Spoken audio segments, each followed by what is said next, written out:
Buenos días.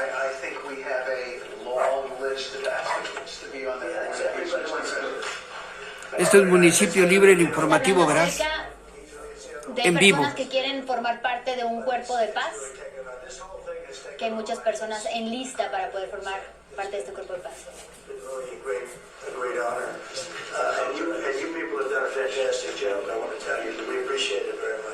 Lo han hecho muy bien. Los felicito por el trabajo que han hecho. Gracias a todos. Bien, teníamos ya más bien las últimas conclusiones y las preguntas, pero vamos a regresar con nuestra invitada, la doctora Ornella Fabiani. Doctora, decíamos, esto se logra a muy grandes costos, más de 2 años de la ofensiva de Israel, 1,200 muertos israelíes en el ataque del 7 de octubre, pero también más de 67,000 muertos del lado palestino. ¿En qué momento llega precisamente esta firma de paz y por qué es importante haberla logrado pese a todas las víctimas en este periodo?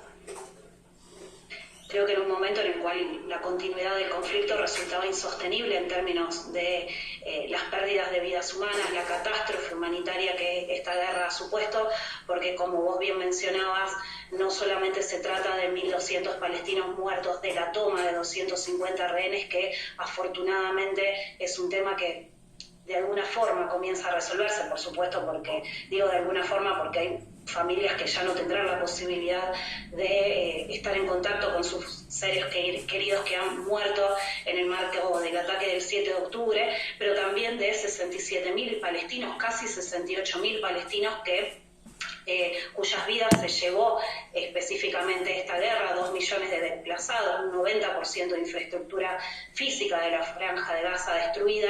Entonces entiendo que llega la firma de este acuerdo de paz en un momento en el cual continuar con la guerra realmente resultaba insostenible, y por el otro lado en una instancia de fuertes presiones de parte de la comunidad internacional para que este conflicto llegara a su fin. No nos olvidemos de la ola de reconocimientos del Estado palestino por parte inclusive de actores europeos, países miembros del G7, aliados de Israel, del walkout, lo que sucedió cuando precisamente Benjamín Netanyahu tomó la palabra dentro de la Asamblea General de Naciones Unidas, y un número importante de delegaciones se retiraron. Incluso la denuncia que pesa por parte de Sudáfrica, o que propuso Sudáfrica para que se investigase la comisión de crimen de genocidio. Bueno, todas estas son acciones que ha adoptado la comunidad internacional para presionar para que efectivamente se llegue a este momento.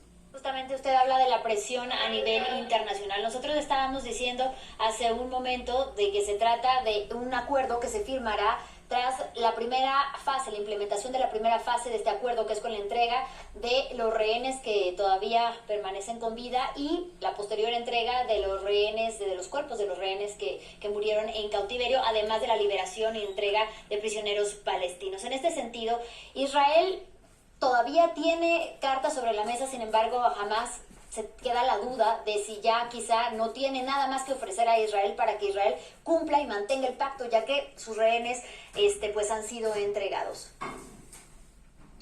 Yo creo que esta era la gran carta bajo el as bajo la manga en el caso de Hamas. Hoy por hoy esta carta en juego, tú indicaría que esta posibilidad de jugar esta carta ya desaparece.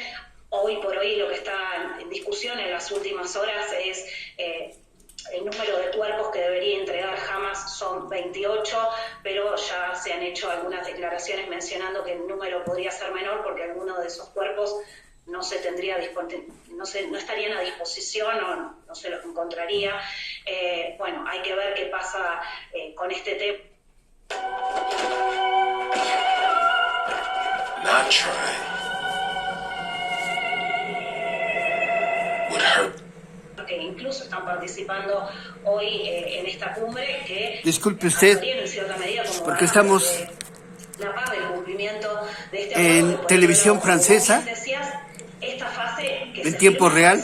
Una primera, la implementación del acuerdo. Hoy es 13. Incluso en el día de ayer se podían leer declaraciones de... Hoy es 13 de octubre de 2025, un día pues muy nerviosos todos en Gaza, en Israel. Una serie de cuestiones como, por ejemplo, vinculadas a la administración del territorio de Gaza o la posibilidad o no del desarme de Hamas, que es, bueno, eso es algo que también va a ser necesario negociar, que está previsto en los 20 puntos del plan de paz que presenta el 29 de septiembre el presidente Trump, y bueno, son cuestiones en torno a las cuales deben avanzar las negociaciones. Justamente usted hablaba acerca de los cuerpos de 4 rehenes, se mencionó, Hamás publicó una lista de estos cuerpos, más bien de los nombres de los cuerpos de los 4 rehenes que serán entregados, lo cual ha sido tachado ya por el ministro de Defensa israelí Yoav Gallant como una manera de fallar a los compromisos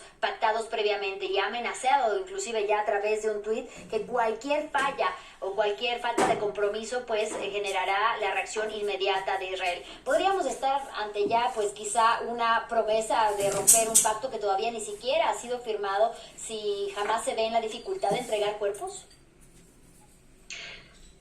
Todo parecería indicar que sí, pero creo que salirse de este acuerdo tampoco va a resultar tan fácil en función del rol que está jugando Donald Trump como como artífice de la paz, como garante de la misma. De cualquier forma, entiendo que hay que ser cautos porque también hay antecedentes que nos indican que deberíamos serlo. Ya Israel rompió unilateralmente el alto al fuego precisamente a principios, los primeros meses de este año, en el caso de Hamas también ha manifestado cierta reticencia con respecto al tema del desarme. Entonces, bueno, todo esto indica que más allá de la algarabía del momento, es necesario ser cautos.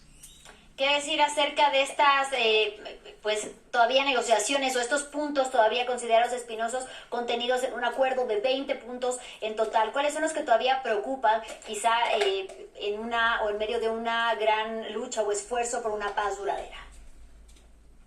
Bueno, sin lugar a dudas, el tema del desarme de Hamas es una de estas cuestiones. Ayer también leía algunas notas de funcionarios de Hamas que decían que las armas pertenecen al pueblo palestino y que en condiciones de ocupación es muy difícil que la totalidad incluso la población pueda deshacerse o estar dispuesta a deshacerse de estas armas. Este es un tema.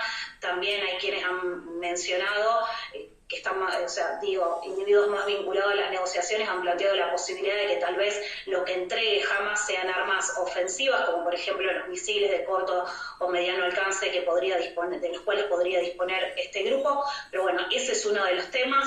Y después hay otras cuestiones por negociar, como por ejemplo cómo se va a avanzar en la retirada. O sea, Israel va a continuar esa retirada de los territorios palestinos. ¿Cuándo? ¿En qué tiempos?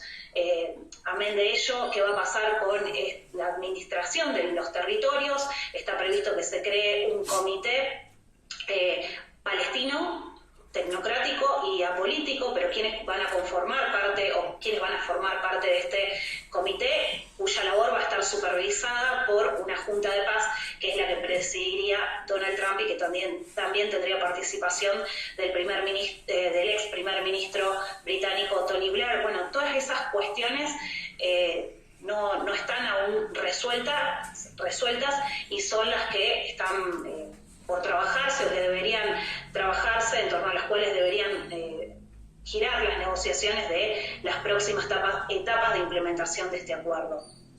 Nosotros también hablamos hace un momento acerca de que en medio de la ofensiva israelí en la Franja de Gaza, además Israel tenía abiertos por lo menos 5 frentes en Medio Oriente, y justamente Donald Trump habla de un nuevo amanecer para Medio Oriente. ¿De qué dependerá tras esta firma que realmente se logre que el conflicto no aumente aún más las tensiones entre los países de Medio Oriente, más allá de lograr la paz entre Hamas e Israel? Bueno, en realidad también todo depende de el rol que jueguen estos otros actores. Por ejemplo, los hutíes en Yemen. El caso de Irán, también son actores que tienen sus propios objetivos, sus propios intereses, su propia agenda, y que han estado involucrados de alguna u otra, o sea, ya sea directa o indirectamente, también en este conflicto, el conflicto entre Israel y Hamas, y cuyo accionar también redunda en la inestabilidad regional. insisto, por ejemplo, el caso de los hutíes con sus ataques a los buques que atraviesan el Mar Rojo, bueno, el caso de Irán, que también se ha visto en un hecho sin precedente histórico, envuelto meses atrás en una guerra con Israel. Bueno, son cuestiones que van, en algunos casos, en paralelo, tienen que ser también resueltas, ¿verdad? Hablando específicamente de Netanyahu, de Benjamín Netanyahu, el primer ministro israelí dentro de su país. A lo largo de todo este tiempo hemos hablado de presiones internas y externas. La presión internacional para que frene la ofensiva en la Franja de Gaza, pero también la presión interna para que se logre recuperar a los rehenes y los cuerpos de los rehenes restantes. En ese sentido, ya una vez regresan los rehenes a casa, ¿consideras que quizá el pueblo israelí, aquellos quienes estaban en contra de cómo estaba manejando el conflicto Benjamín Netanyahu, puedan de alguna manera perdonar o quizá sentir un poco más de simpatía hacia el premier?